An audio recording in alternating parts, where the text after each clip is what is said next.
Gifted programs. In theory, gifted programs support exceptionally intelligent students by providing them with extra intellectual challenges and inspiration. Sabui, however, explains that while gifted classes have higher GPA averages and test scores, there is no evidence that the teachers of gifted students are any more effective. More evidence suggests that the higher scores of gifted students are caused by the intelligence and work ethics of the students themselves. Gifted classrooms produce better results because the students in them are initially chosen for their high scores. This misconception makes gifted programs seem more effective and beneficial than they actually are. Although certain students need more challenge and attention in the classroom, pull-out gifted programs are not a good solution because they cause more harmful social and emotional effects than beneficial challenges.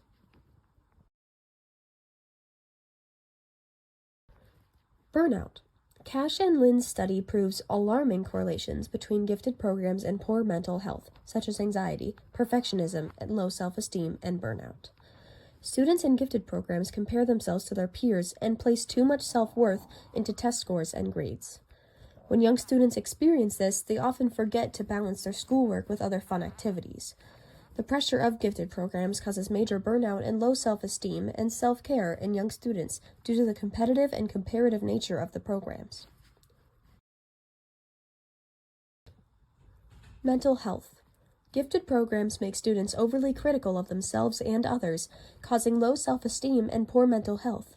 Gifted students are isolated and often self-critical in unhealthy ways.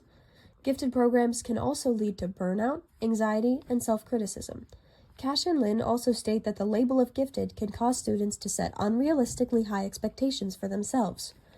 The students feel that they must live up to the gifted label by outpacing their fellow gifted peers as well as outpacing themselves. Isolation. Self-contained gifted programs also cause severe isolation in the students involved. Most self-contained gifted programs keep students in a relatively small group of gifted children throughout most or all of their school days. This can cause extreme cases of social isolation, partially because of the physical separation, but also from labeling and judgment from peers. Students in self-contained gifted programs essentially spend the entire school day with one another without much influence from other peers. If there is influence, it often comes in the form of bullying or teasing based on those gifted labels. Underrepresentation. The tests that decide which students are gifted and which are not often favor children with continuous educations and stable living situations. Children who move around and are unable to stay at one school for the majority of their elementary years are at a disadvantage going into placement tests. Similarly, child immigrants with an early education not based in North America are not favored by exams either. Predictably, children living in more impoverished areas may have more difficult times finding the resources or time to chase their intellectual potential. Outside of tests, teacher involvement in placement remains unregulated, leading to teacher biases and prejudices creeping into the selection process.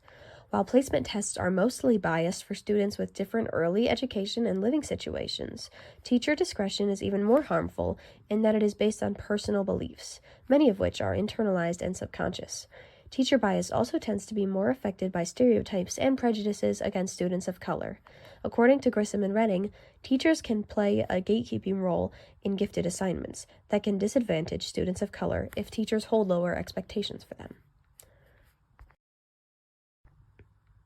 Overall, gifted programs do not actually increase the scores or intelligence of most of the children involved. However, they do increase burnout, anxiety, mental health issues, isolation, and they are affected heavily by underrepresentation of students of color and other students from different backgrounds.